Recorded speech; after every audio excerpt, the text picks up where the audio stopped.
The Grow My Cleaning Company podcast helps owners of cleaning companies just like you to grow your company and yourself so you can make more money and finally get the time and money freedom that probably got you into this business. Discover how to automate and create systems that allow you to grow like crazy without losing control. If you dig the show and want to show some love, subscribe, rate, and review on iTunes. It really helps.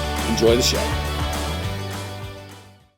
Hey, Cleaning Nation, Mike Campion here with Jackie Pinkoski, the man, the myth, the legend in the house. He is our marketing guy. We've kind of got two here. Jared does all of our internal ads and does a little bit of help with our clients. Jackson does none of our internal ads, but does probably the bulk of our, especially our higher end clients. So he actually does more ads for cleaning companies than Jared does. Jared does more ads for two owners of cleaning company. Jackson actually runs ads for owners of cleaning companies. So he is a good guy to talk to. So that said, the topic I was hoping to talk to today, just because anytime I get something I'm hearing over and over and over again, I feel like I answer the same question. I'm like, I will do a podcast on this. We will answer it once and for all. So I'm going to kind of set the table and I'll let Jackson jump in with his perspective. I get a lot of people that for some reason, they don't want to do the hard thinking of a marketing plan. Like, here is the 2 to 4, right? At our side, unless you're a $10-20 million company, you don't want like 6 different things you're testing at once. So instead of coming up with a cohesive plan that's based on our goals, like I want to get this many new clients, so I'm going to get this many bids, this many leads, here's my budget, like a real thought out thing, everyone just goes like, someone called me from the radio station and said I should do radio ads. And then the billboard guy called. And then I saw an ad where this guy put a thing in the money mailer and he made a bunch of money. And it's just like, there's no rhyme or reason. It's just, and it's like, you come to us with, should I do this? Should I do that? Should I do the other? And it's like, should I use a screwdriver or a hammer? It's like, I don't know. What are you doing? Like, I haven't really looked at plans or built the thing. I don't know what I'm doing, but I just know that someone told me, the hammer salesman told me that hammers are really good. If I bought one, I'd be a master builder. And it's like, yeah, you need hammers. No one's saying they're bad, but until you've got the architectural plans to build off of, we're all just kind of jacking around. So that's my mini rant. Jackson, how has that been showing up for you, and what encouragement or help can you offer Cleaning Nation that's like, yeah, that's how I do approach marketing, the one-off thing. And, I'll just tell you how that story ends. They do it and quote unquote doesn't work. And then they're like, well, I either have to waste money in marketing that I don't have, that doesn't work, or I just give up and, hope that repeat referrals will get me my goal. And that never works. So that's the end of that story. Let's try and change the end. Jackson, the microphone is yours, my friend. Yeah. So the things that people do, it's not the marketing action that's wrong, or like the billboards could be right, the radio station could be right. Any of these things could be right for you. But if you don't plan out ahead of time, then you really have no idea. It's just a shot in the dark, right? And that planning, what it really looks like is just understanding what your goals are. So many times I talk to people and they say, I need more customers. I say, okay, great. How many do you need? Like, are we talking 20 or are we talking 2? Are we talking 30 or 1? Right? Because that all that changes your entire approach on how you're going to take action.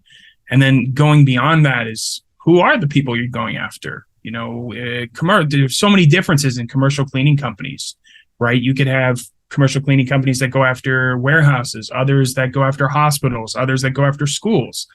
Same with residential. I'm going after bachelors. I'm going after move in, move out cleans. I'm going after families, big families, going after small families. All these people interact with businesses, with companies, with stuff they purchase differently.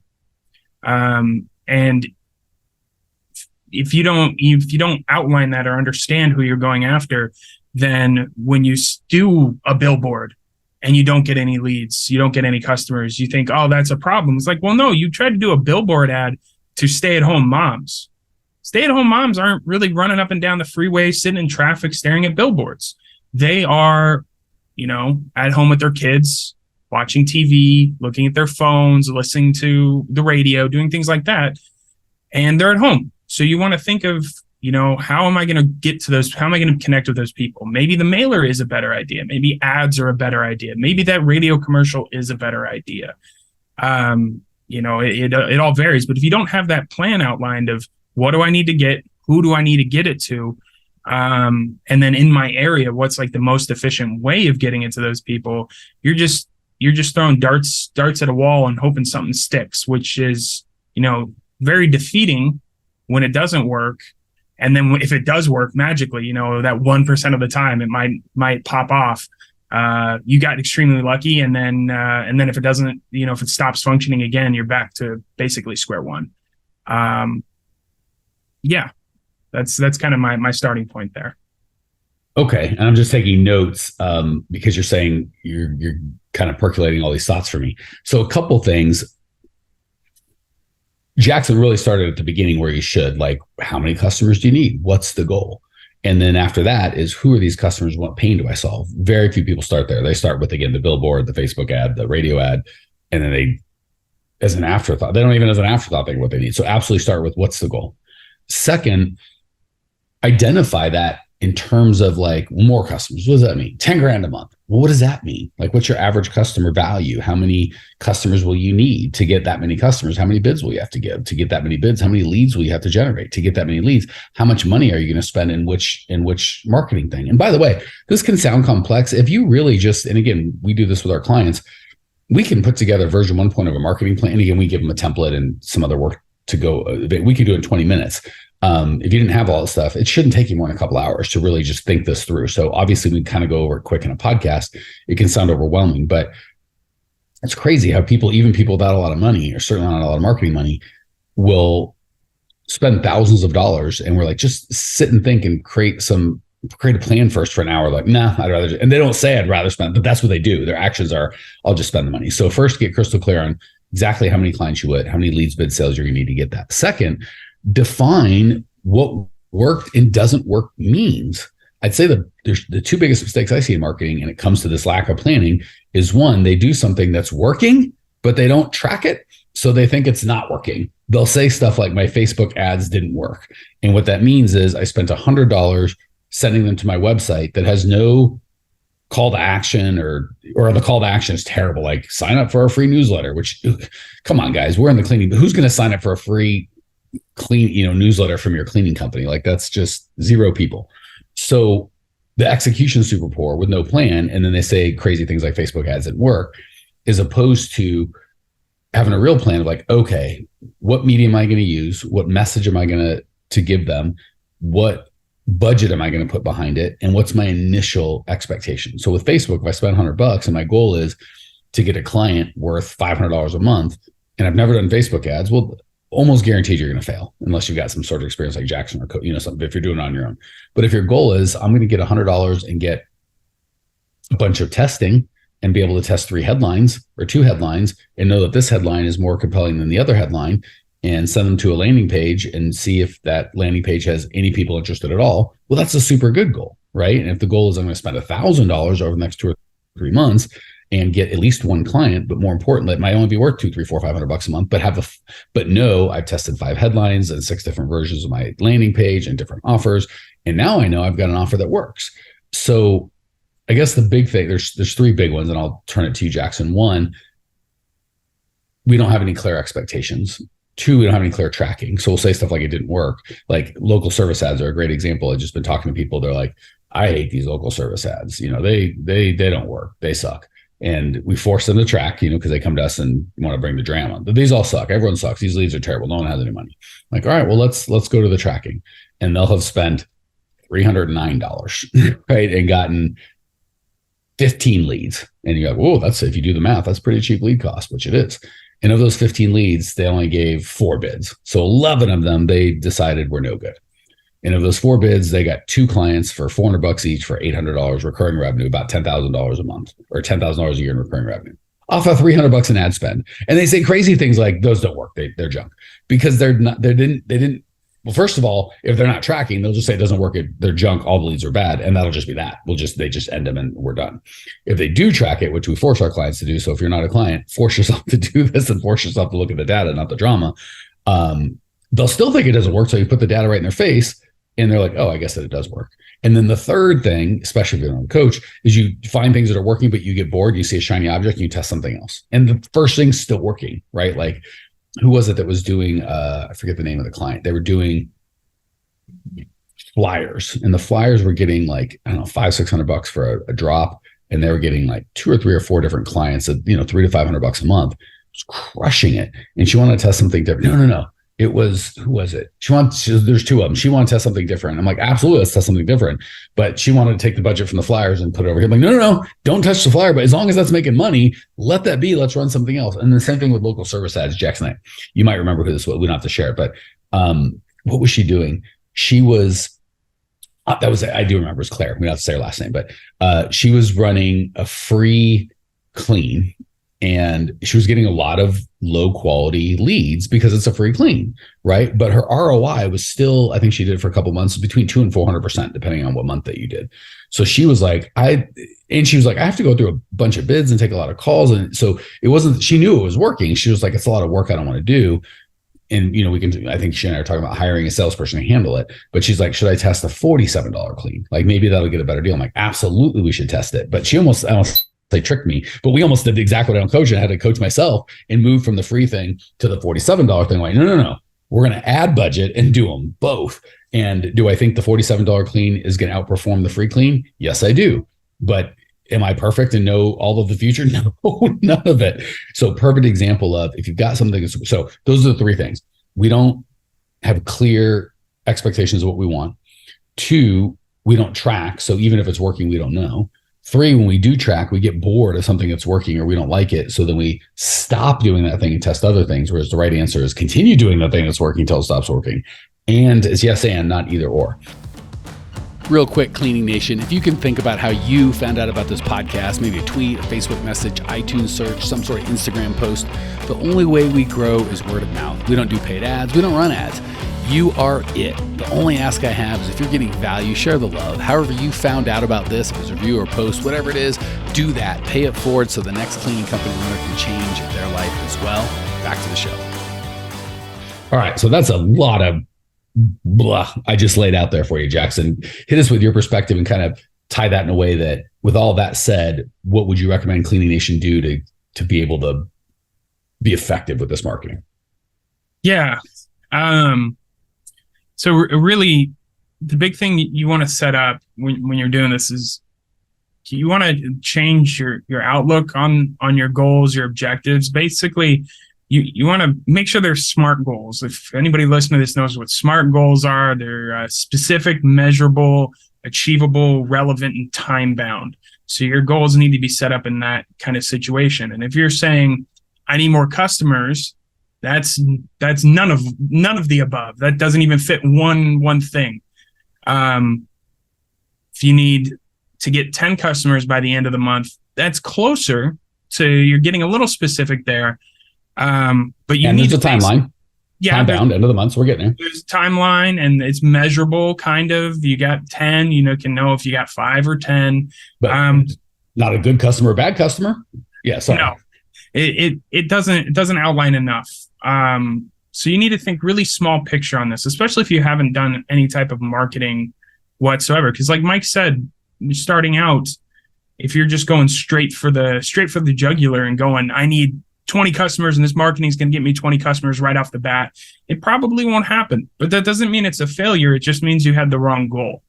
The goal needs to be not 20 customers. The goal needs to be, I need to start testing whatever your marketing thing is, whether it be ads, flyers, signs, door hangers, whatever that is, cold calling.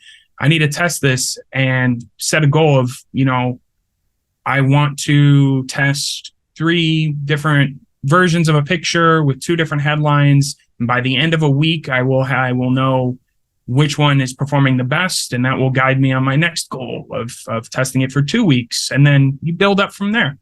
And eventually you get to the point where your goal is, hey, I need to get 5 customers this week. I need to get 5 customers over the next 2 weeks. That means I have to do, because historically I have to give 30 bids to get those 5 customers. I have to get 10 bids, whatever your averages are. But if you start off with that end goal, that end picture in mind, it's just not going to work. You're going to get defeated and you're just going to be running circles. Work backwards from the big picture and understand that the smaller goals are the ones you can win, the ones you can progress on, and the ones that will actually get you to that overarching goal of getting more customers. And I try not to do this on the podcast because it sounds so self-serving, but this is such a big one I want to emphasize. Get someone that knows what they're doing to help you, be it us or somebody else. But again, hate to say it, I kind of would like someone that's really done it before and they're not selling a specific thing.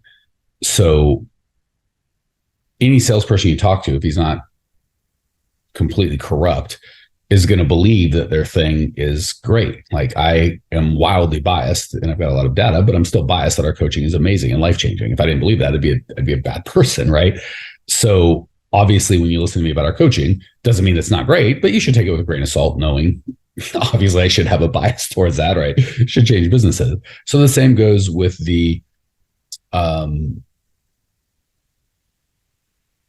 anyone selling any advertising, right? If they're decent, they're going to be biased towards it, which is fine. Doesn't mean that it's not good advertising. It just means you've got to justify it with a grain of salt. So find someone that, especially when it comes to marketing, that isn't selling you a specific marketing platform, right? Like, are billboards better or direct mail? Lots of arguments. Jackson and I can kind of talk on that because we're not selling either. We're just trying to help you get results. So you want to find someone that A, knows, right?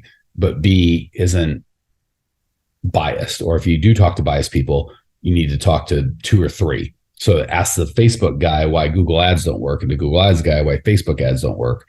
And you know what I'm saying? It takes a little longer, but you'll get a perspective. So just sorry, you look like you want to say something important, Jackson. Yeah, just my favorite analogy to that is like, do you take betting advice from the casino? Like, right. You don't. So why are you taking, budget and spend advice from the word of mouth in Google or Facebook or the billboard guy or the radio guy? Doesn't mean they're wrong. Doesn't mean you might not win. It just means that their end goal is different than what your end goal is. And, even giving the benefit of doubt to people, but still it's definitely one of those things you take a lot of sources of information to guide you on your way. Yeah. That's the best way to get, if you want to know the truth about something, ask it, don't care where you stand politically, but if you ask what Hillary thinks on a or Biden thinks on a thing and what Trump thinks you got on a thing, even if you agree with one or the other or neither, you're still going to get a much better picture, right? Like, even say, I think Trump's crazy and I hate him. Well, I still, if I just talk to Biden on what Biden's doing, I'm going to get one perspective. Trump can still help me, even if I think he's nuts. So again, doesn't mean either right or wrong. It just means you want to be able to hear 2 guys, because, you're just hearing one person and it's easy to get lopped into that. So have ideally disinterested or interested third party that's good at marketing those stuff that can help you and make sure that you stay on track. The last thing I'm going to say, and then I'll let Jackson add anything he chooses to add, is kind of the overreaching thing to keep in mind, which is make sure you can handle the work, right? So what we do when we coach people, and this is big for everybody, whether we're working with you or not, is first you got to be profitable. So a lot of times people are not profitable and they say crazy things like, oh, I'm just putting money back into my business, which translates into I'm broke and I just don't know it yet. Nobody's really helped me understand that I'm broke, right? Like a business where you quote unquote put all your money back into it is just called a non-profitable business, right? We understand those are called expenses. All businesses have expenses. Your expenses shouldn't be 0, but if your expenses are equal and you're like, well, but I bought vacuums and I bought this, and it's like, yeah, those are all called expenses. There still needs to be profit left over. So first and by the way, that should be without you cleaning, right? If you're cleaning and you take the hours that you make cleaning and that's your profit, it's like, well, that's not a cleaning business. That's a cleaning job, right? If you could work for Mary Maids and make $1,500 a month cleaning the same number of hours that you're cleaning, and you're making $1,500 for your company and you're cleaning the same hours, that's a job. You're just doing the business for free. It's not profitable. So just make sure you're profitable, right? It's nutty to take an unprofitable model and we think, oh, I'm losing money, but I'll make it up in volume, right? Like, I'm not profitable. If I get more clients, then my broken model works. So make sure that you're truly profitable without you cleaning before you get a bunch more clients. That's the worst thing you can do, is if you're not profitable, add clients is really going to break you. Second, make sure you got a hiring funnel. Make sure you can deliver, right? A lot of clients we have, well, not clients, but a lot of you guys, listeners, they want to start getting more clients, but they can't take them on, right? They're like, I got 2 or 3 cleaners. They're all working overstaffed. Anytime I need them to work an extra job, they don't want to do it because they're exhausted. I'm working 30, 40 hours a week. I can't take an extra thing. And my response to that is I'm going to hire more people, or I'm going to get more clients. And I'm like, even if I could double your business today, that would bankrupt you, not fix it. So I guess the overreaching thing is have a plan, right? So your marketing or client acquisition funnel or plan should fit within your overall business plan, right? We've got to start with, what do I want my profit to be? What can I handle infrastructure wise? Then when you're like, okay, I know exactly how much I can handle when I need my profit to be, then you can break it down to leads, bid, sales. Once you do that, you can be like, okay, where am I going to get those? And then what should they cost? So just like Jackson said, start very globally and then work your way down. And this has kind of been a tough podcast because it's actually doing the hard work of thinking, but there's a reason cleaners make $20 an hour and owners of cleaning companies can make $20,000 an hour, right? It's the leverage that you put in that hour, and thinking is such a higher paid task than cleaning, right? Cleaning is easy. You walk in, it's dirty, you clean, it looks good, you feel good, the customer's happy. Like there's very little mental or emotional risk involved. That's why it only gets paid $20. But thinking this stuff through is the high dollar task that nobody wants to do. And that's the dirty little secret is everyone, especially in the cleaning industry, is like, I'll work harder. I'll work 60 hours a week. I'll work 80 hours a week. I'll work 20 hours a week, but really think. And people are like, oh, that's a tough one. I don't want to do that. So, all right, there's your PSA for the week. Jackson, anything I missed? Anything you want to add? Anything to tie a bow on this pretty little present we've given? I will just say I've done this thinking with a lot of people, hundreds of people over the past 2 years, and every single one at the start gave me a big groan and a big sigh. That's so true. Every single one, by the end of it, was extremely relieved, extremely confident, and some of them even realized, like, hell, I really don't need to do anything. I'm on a good track, which is like awesome too. Like they're on the trajectory to hit their goal, and they didn't know it because they didn't have a plan. They didn't track anything. So right now you're all sitting there groaning because you have to do it. You don't want to do it. I guarantee you, otherwise I will eat my shoe, that if you do it properly, by the end of it, you will be relieved, confident, and happy. Yes, I'm so glad you ended with that, Jackson, because that is just so well said and so appropriate. I will say it the same thing in a little bit different way, and we'll call it. Many, if not most of you, are going, I know, tell me this. I want a new pot. Give me more information. This is boring. And it is like the fat guy who knows everything about carbohydrates and exercise and fats and protein, and yet is fat. And when the trainer tries to explain to, he's like, I know all about these things. So if you know about all these things and that you should be thinking, you should have a plan, but you're like, it won't work for me. And I understand. And here's why it won't work. If you're reaching your goals and living the life that you want, building the business you want, ignore everything we said. Just keep doing what you've been doing. Like totally fine. However, if you aren't living the life that you want and your business isn't creating the financial and time freedom that you want, and you're going, I know all this stuff, then I promise you're not doing it. So decide to reach out to us, get some help, reach out to someone else and get some help. Just make a decision in your heart of hearts. So not enough to know it. You got to do it. And like Jackson said, once you do it, you're right. It is probably a little bit harder than you think, but once you do it, you're like, oh my gosh, it was so much more worth it. Like I made it such a big deal and it wasn't that big of a deal. And I feel so much better. Well said. All right, Cleaning Nation, that's it. growingcleaningcompany.com. If you want more stuff like this, we just started going live. If you want to join our Facebook group, it's totally free. You can catch us live every week. That's it. growingcleaningcompany.com for all the info. See you there. Well, here we are, the end of the podcast, and you made it. Great job. I've got a little bonus for you for sticking through with me. But like I mentioned before, if you got value out of this podcast and you want to show a little love, subscribe, rate, and review on iTunes, Spotify, wherever the heck you're listening to this thing. Share it with a friend. Share the love. And as a special thank you for those of you that stuck with me to the end, how about I give you my personal phone number so we can text? It's a great way for me to get to know you, your business, your goals personally. So shoot me a text now, 602-932-6431, 602-932-6431. I am the only one who responds to these texts, and I will personally respond to everyone I possibly can as long as this number is manned. Don't know how long we're going to keep this at the end of the podcast, so grab it now, 602-932-6431. Give me a text, say hey, can't wait to meet you.